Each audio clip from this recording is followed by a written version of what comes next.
To my selfless Spartans, I love you all. To my good people, please join us. I would like to start this video off by saying salute to all of the heroes.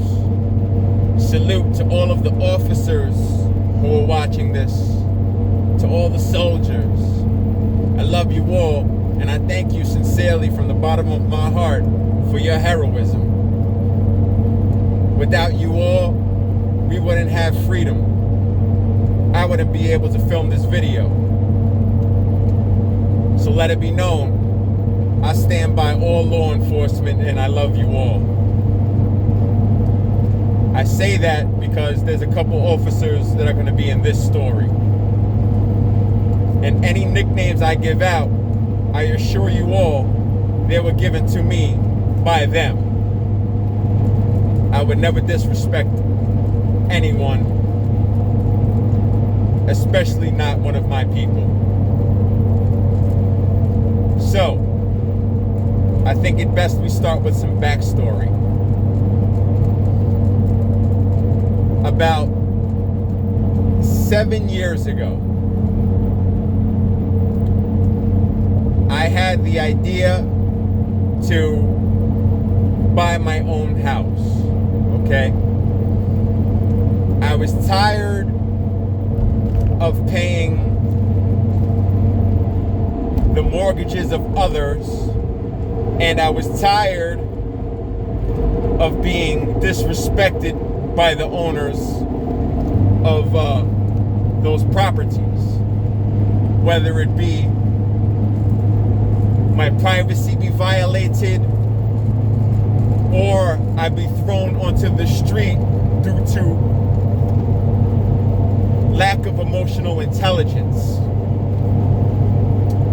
So I asked my father if I can stay in his basement because he was going away on tour for the military. I had everything mapped out, perfectly calculated. I love numbers. I've always loved numbers. I love how numbers apply to mathematics and science. I just love numbers. I always have. So I had the exact amount of time I needed in order to save for the house. So I said, Pop, can I please stay in your basement while you go on tour for 5 months so I can save up a down payment and buy my own house? As to where I was met with, no, that's a terrible idea. It is difficult to buy a home. Okay, Pop. So he then goes on tour, and I convinced my mother to let me stay, being that it was one person in a 2,200 square foot colonial. I was like, please, just let me stay for 5 months so I can save up and buy my own home. So she agreed. So I'm at a bar with my friends, and I had one too many. I call up my lady and I say, hey babe, I had one too many. Can you please take me home? I got the truck. So she comes and she's all angry and irritated. And when she gets there, she sees that everyone is happy and full of joy and merriment.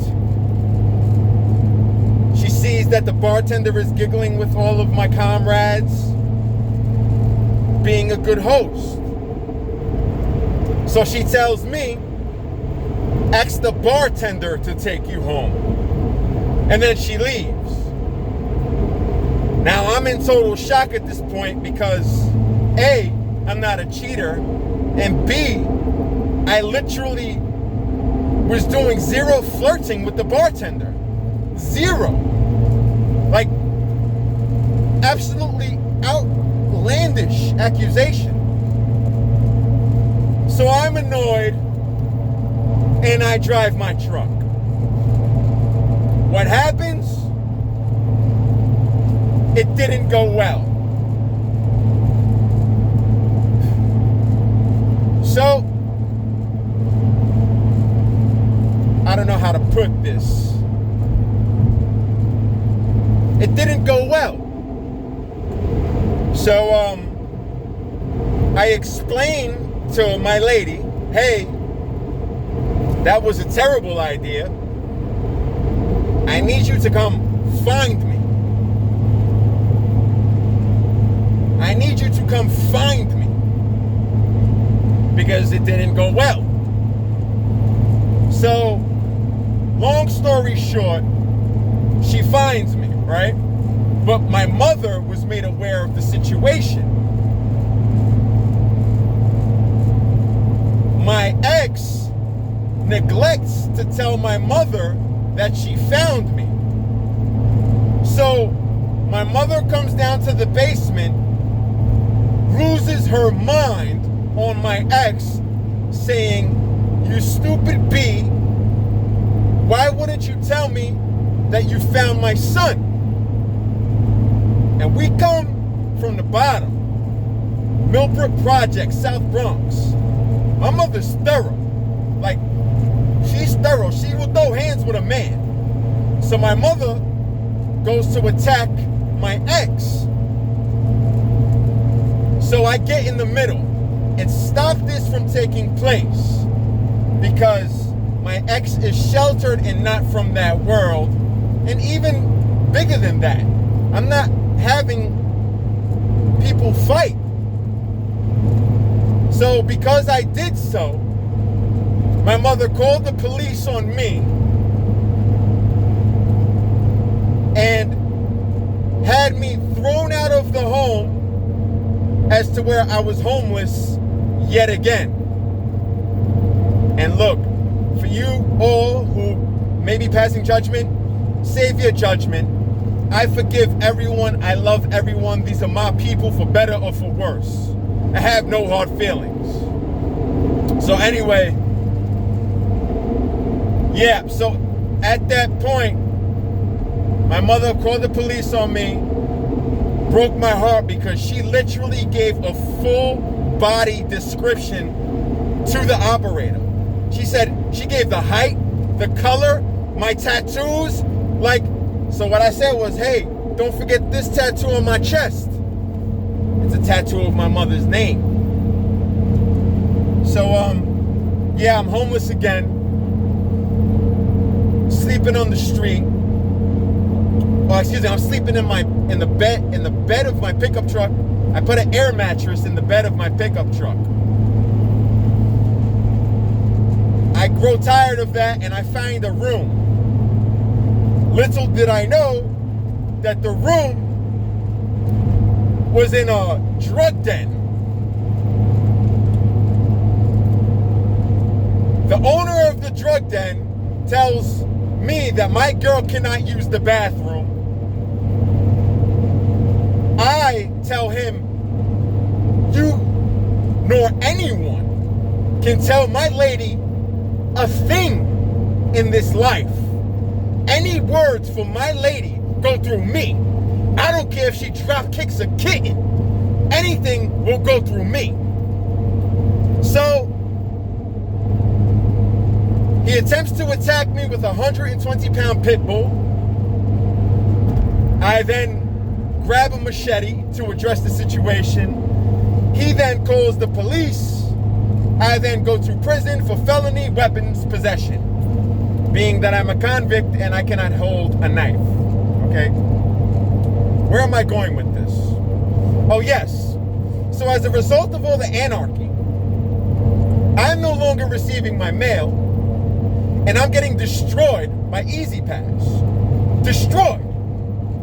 I tell my brother, hey bro, can you please give me my mail? He agrees to give me my mail on a Friday. I go on the Friday. I say, hey bro, can I have my mail? He laughs at me and says, what do you think?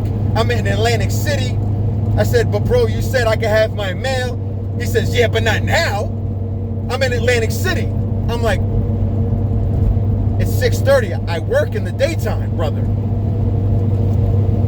No remorse hangs up on me. So now I'm blocked by my brother and blocked by my mother.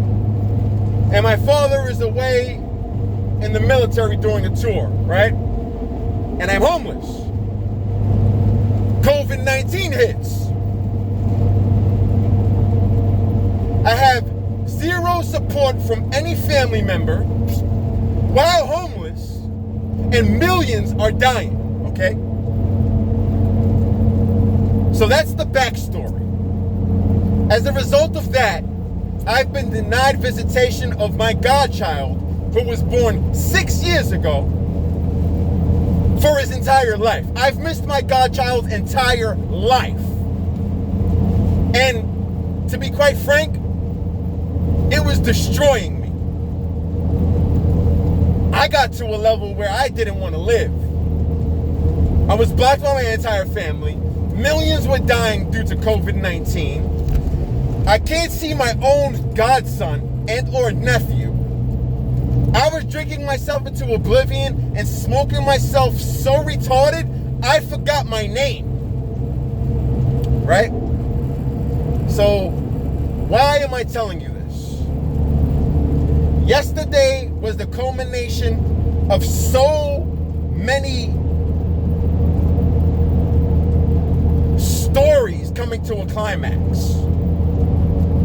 Yesterday was my godson / nephew's birthday.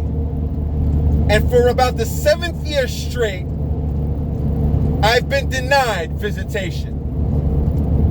So while at this point, I've figured out a way to control the pain, it still hurts. So, I had to have the biggest sit down of my life yesterday. Okay? I'm going to this meeting, which I was only having because I wanted to do right by a friend, a very close friend of mine. So I was doing business with their people. On the way there, I get pulled over by a police officer for no reason at all. This is no disrespect. I love my police officers. I love my heroes. I'm pulled over for no reason at all. He's looking me all up and down. I say, sir, you are more than welcome to search this entire vehicle. Please, have your way. I have nothing to hide. I am a hardworking man going to a sit down, handling surveillance. I love my heroes. Have your way. He gives me a ticket. He says, there's no points involved, just pay it. I'm like, but what is the ticket for? Whatever. Anyway, so I go to the sit down, and the friend that recommended me to do business with their people, that friend and I are not seeing eye to eye right now. However, I stood up for that friend at that meeting to the best of my abilities. So far that I broke down in tears because I was distraught at the fact that said friend was facing termination from the people that they requested I do business with. So I made it known that the only reason I was doing business with them was because said friend is absolutely amazing at their job and a wonderful human being. Right? So I stand up for my friend that is not talking to me and pour my heart out for that friend. I hope that you keep your job, friend. I did my best. I was totally respectful. So anyway, I'm leaving the sit down. The sit down went according to plan. Biggest deal of my life. Basically closing And I'm full of emotion because I literally have nobody to share this with. No one. My mother doesn't talk to me. My brother doesn't talk to me. My father doesn't talk to me.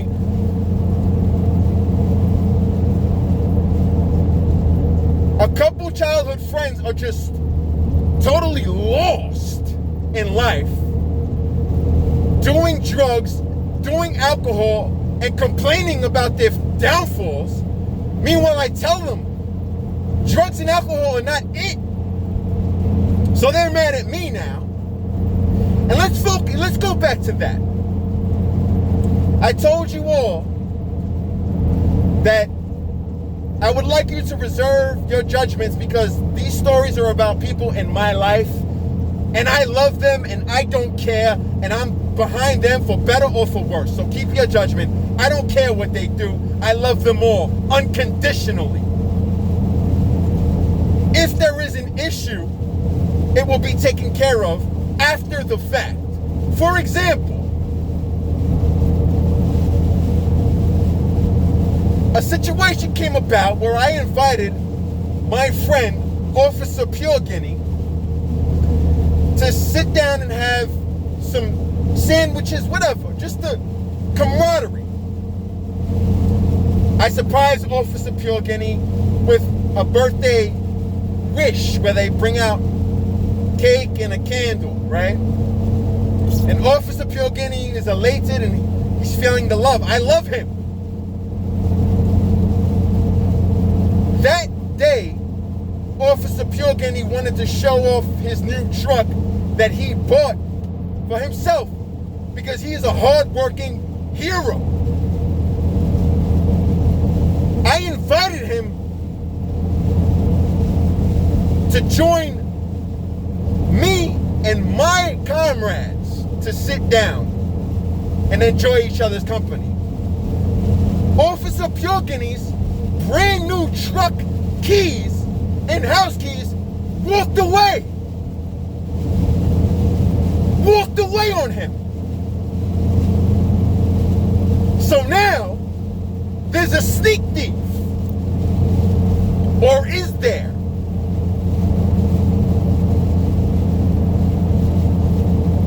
The point,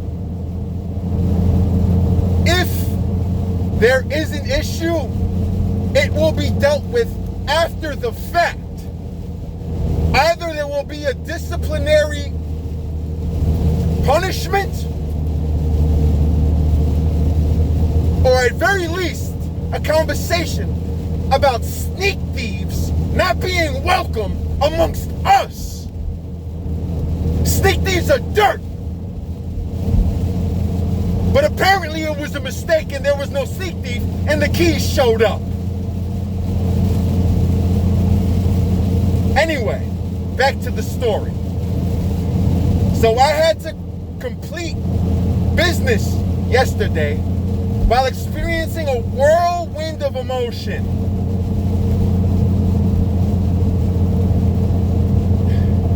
I go to rent a vehicle to tend to one of my businesses, and the gentleman at the rental place is just treating me terribly. I was nothing but kind and courteous. This gentleman was treating me terribly. I say, sir, may I please rent a specific van? He says, we don't have specific vans, we only have vans. I say, sir, I need a specific van because the vans have different heights. There are tall vans, short vans, extra tall vans. I need the tall van. He says, we don't have specific vans or different vans. We only have vans. I'm like, sir, I was just in your lot. You do indeed have different vans. He tells me, we have no vans. Now, it went from having vans to him having no vans. Okay, first slap on the cheek. I say, okay, sir, may I please rent a truck? We have no trucks. I'm like, sir, I was just in your lot. Your lot is full. I say, okay, sir, may I rent a small box truck then? He says, we have no box trucks. I say, okay, so I'll take the biggest truck you have then. Meanwhile, I had 3 items. But I was just trying to conduct business because I have a timeline. He says, we have no vehicles available for rent. Another slap. So I say, sir, respectfully, may I please just rent any vehicle you have? He says, we have no vehicles for rent. Go somewhere else. So at this point, my cheeks are I'm just taking slaps on both cheeks, just up back and forth. And I'm trying so hard to be kind. So I say, sir, respectfully, do you have a problem with me? He says, yes, I do. This man came from behind the desk, grabbed a box cutter, and came at me with the box cutter. Can you believe this? So, I freeze the situation in my mind so I can make calculated decisions, which was foolish. This man's about to cut me up for no reason. I backpedal, and I wait, and I analyze, and I can see that he thought I was going to, I guess, run and scream? I don't know what he thought, but he froze and stopped. So then I said, you were a coward. How dare you attack me with a weapon? He goes back behind the desk, puts the weapon down. And at this point, I must confess, I am livid. I'm like, you coward. You attack me with a knife? You coward. How dare you? He then comes around the desk because he's tired of being called a coward and pushes me. This man was about 150 pounds more than me. He was a fat slob. I fly back about 2 steps and then slap him like I'm his father. After I slap him, he then attacks me and I punch him in his face. He tackles me. We both go down to the floor. And unfortunately, he was just too heavy. I couldn't do anything with him. I didn't realize I was going to be having a wrestling match. He holds me down and punches me in my face. I'm taking it and conserving energy because I have to somehow muster up the strength to get this 350-pound slob off of me so I can live.